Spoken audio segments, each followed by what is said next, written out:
దౌత్యపరంగా international relations పరంగా మోడీ గారు అంతా గ్రౌండ్ వర్క్ సెట్ చేసి పెట్టినట్టుగా ఇప్పుడు పిక్చర్ కనపడుతూ ఉంది. ద ఓన్లీ థింగ్ అంటే ఇంకెప్పుడు ట్రిగర్ అవుతుంది జరుగుతుంది అక్కడ వెళ్ళి మన ఆర్మీ జల్లెడ పడుతున్నారు, అవన్నీ పడుతున్నారు. ఇప్పుడు పడతాం కాదు, అంతకుముందే ఏం చేశారనే ఒక ప్రశ్న అయితే వస్తుందా లేదా? ఎందుకంటే వాళ్ళు ఏమన్నా శాంతి కపోతాలా? వాళ్ళు బతికేదే మనల్ని అడ్డం పెట్టుకొని ఆడ ట్రైనింగ్లు తీసుకొని అవి చేసుకొని ఇట్లా రక్తపాతాలు సృష్టించడానికి నిరంతరం జరుగుతూనే ఉంటుంది. మరి ఇంత టెక్నాలజీ వచ్చింది, ఇంత వచ్చింది, మరి ఇది జరుగుద్ది అని ఒక ఇండికేషన్ మనం ఆర్మీ మన రీసెర్చ్ అనాలిసిస్ వింగ్ వాళ్ళు ఏం చేస్తున్నారు, ఇతర మరి పరిశోధన సంస్థలు అలాగే గూఢచార సంస్థలు ఏం చేస్తున్నాయి అనేది కూడా మనం ఇది ప్రశ్నించుకోవాలి ఇంటర్నల్గా. ఒక జాతిగా మనం దీన్ని ఖండించాలి. కానీ ఇంత ఇంత ఇంత తలనొప్పి ఉన్న దేశంతో మనకి ఎప్పుడు లొల్లు ఉంటుంది. వీళ్ళు ఎక్కడ వీలు దొరికితే అక్కడ అటాక్ చేస్తారు అనేటటువంటిది ఓపెన్ కదా అది. మరి అటువంటిది మరి కాశ్మీర్లో ఆడ రాష్ట్ర ప్రభుత్వం ఉంది, ఆడున్నది ఎవరు? ఒమర్ అబ్దుల్లా. ఆయన ఎవరు? ఆయన ముస్లిము. వేర్పాటు వాదం ఎటు తిరిగినా కొంత మనసులో ఉంటుంది కదా, అంత మనోళ్ళే మన ముస్లిం సోదరులే, కాశ్మీర్ మనం అడ్డే కలుద్దాం అనేటి ఉంటుంది. ఆ జబ్బే అడిగి పోదు. ఆయన ఎంత పెద్ద చదువు చదువుకున్నా, ఆక్స్ఫర్డ్ యూనివర్సిటీలో చదువుకున్నాడు ఆయన కూడా, కానీ పోదు కదా. బ్లడ్తో కొన్ని ఇక్కడ మనకు ఉండే కొన్ని అవలక్షణాలు ఉంటాయి కదా, మనోడు మన కులం అట్లనే వాళ్ళకు కూడా ఉంటుంది మరి. సో కాబట్టి ఇప్పుడు పాకిస్తాన్ని మనం ఏం చేస్తాము, లేదంటే ఈ తీవ్రవాదులను ఎట్టగొడతాము అనే దానికంటే కూడా దెబ్బ కొట్టాలి. కొడితే మామూలుగా వాళ్ళ మూలాలు లేకుండానే వాళ్ళని మట్టు అంటే తుదిముట్టించాలి తప్ప ఏదో ఇప్పుడు దెబ్బ రాజకీయంగా ఎక్కడన్నా ఎన్నికలు వస్తుంటే ఈ సంఘటనలు జరిగితే వాటిని అనుకూలంగా మలుచుకునే వ్యవహారాలు ఇది ఎట్లుంటుందంటే అది దీర్ఘకాలిక సమస్యకు తాత్కాలిక పరిష్కారం లాగా ఉంటుంది.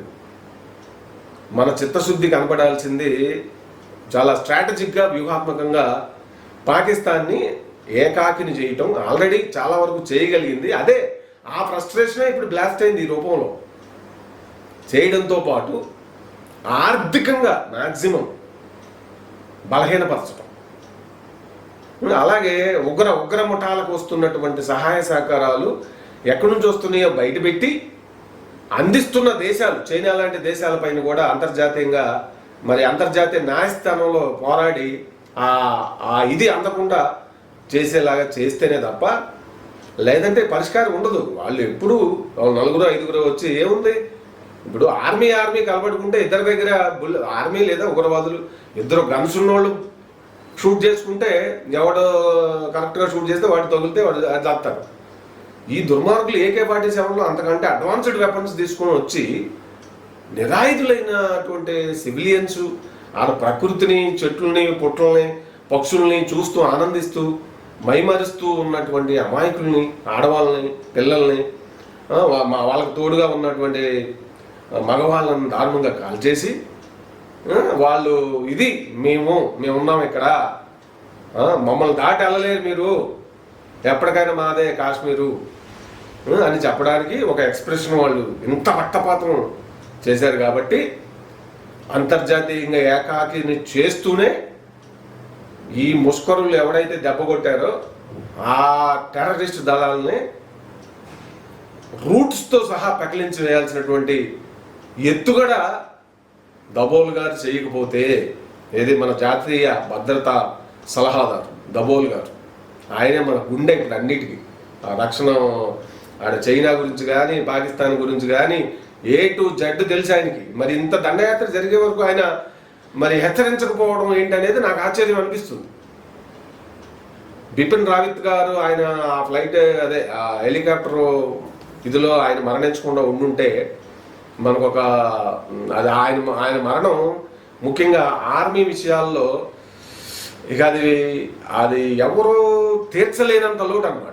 అక్కడ వాళ్ళు పాకిస్తాన్ ఎత్తుగాళ్ళు ఈ ముఠాల గురించి అంతా A to Z బాగా మొత్తం అసలు ఇక అట్లా పసిగట్టగలిగినటువంటి వ్యక్తి ఆయన. అంత ఎక్స్పీరియన్స్ ఉంది, అంత ఉంది. అన్ఫార్చునేట్లీ ఏదో ఒక మీటింగ్ ఇక్కడ చెన్నై వస్తుంటే బిపిన్ రావత్ గారు ఆర్మీ చీఫ్ ఆయన మరణించడం అనేది మనకు పెద్ద డ్రాబ్యాక్ అయింది. ఇప్పుడు ఆ స్థాయిని భర్తీ చేయగల వాళ్ళు ఎవరున్నారా అనిపిస్తుంది నాకు. ఉన్నారు కానీ ఉంటే మామూలుగా నార్మల్గా ఉంటే ఎట్ట సరిపోద్ది? అక్కడ శత్రువులు ఎట్టున్నారు? దళాలు ట్రూపులు తయారు చేసి మన మీద గిడిచి పెడతా ఉన్నారు. అది మనకు తెలుసు. మరి ఏది మనం ఏం వాసన పసిగడుతున్నాం? అదంతా ఇక్కడ ఎక్స్పోజ్ అయ్యాక తర్వాత ఎప్పుడు తీరిగ్గా వాళ్ళని చంపాం వీళ్ళు చంపామంటే నడవదు కదా. దానివల్ల ఉపయోగం ఏంటి?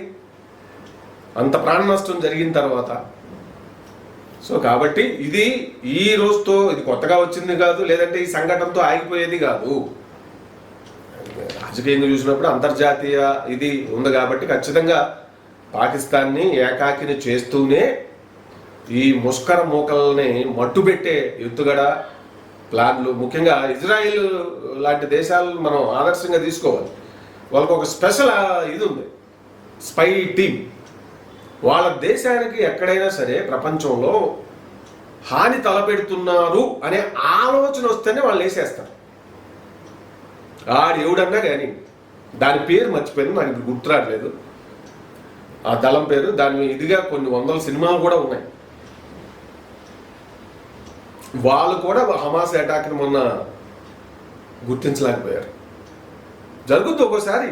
మనం ఎంత తురుంకారులు అనుకున్నాం. ఉదాహరణకి అప్పుడు ఏమైంది 2011 అప్పుడు మరి అమెరికా పైన లష్కరే ఇప్పుడు ఆయన తోయిబా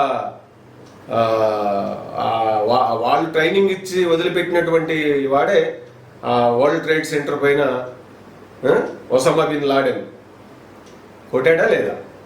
మరి అమెరికా ప్రపంచంలో ఎక్కడ చేమ చిటుక్కుమన్నా వెంటనే పట్టుకుంటుంది అనేటువంటి ఇది ఉంది కదా. కానీ వాళ్ళ దేశం పైన వాళ్ళ నడి బొడ్లు వరల్డ్ ట్రేడ్ సెంటర్ పైన వాళ్ళ ఫ్లైట్లనే వాడుకొని కొట్టిండు. జరుగుతుంటే ఇటువంటి అంటే అంత ఉన్న వాళ్ళకే తప్పలేదు. మరి నిరంతరం మనకి పక్కలో బల్యమైనటువంటి పాకిస్తాన్ నుంచి ఇటువంటిది ఉంటుందని మనకు తెలిసినప్పుడు మన ఆర్మీ మేధావులు ఏం చేస్తున్నారు అని నేను ప్రశ్న వేస్తున్నాను. మనం డబ్బా కొట్టుకుంటే సరిపోదు కదా ఆల్వేస్. లేదంటే రాజకీయం చేసుకోను ఎమోషనల్ అయిపోయో ఆడవాళ్ళని చంపారు, పిల్లవాళ్ళని చంపారు, మగవాళ్ళని చంపారు, అవి కాదు లెక్క. ఉగ్రవాదులు చంపుతారు, వాళ్ళ భాష అదే, చంపడమే. కాబట్టి ఇక నుంచైనా ఎత్తుగడలు పర్ఫెక్ట్గా వేయకపోతే ఇటువంటి రిపీట్ అయ్యే అవకాశాలు ఎక్కువ ఉన్నాయేమో అనిపిస్తుంది నాకు. మనకి ఆ ఇజ్రాయేల్కు ఉన్నటువంటి ఒక స్పెషల్ ఏదైతే ఒక టీం ఉందో అటువంటిది ఒక దళం ఉండాలి. అసలు దాడి చేసి చంపే వరకు కాదు, దాడి ప్లాన్ చేస్తున్నప్పుడు మట్టు పెట్టి వాళ్ళని ఐడెంటిఫై చేసి పడేసే ఒక దళం ఉండాలి. లేకపోతే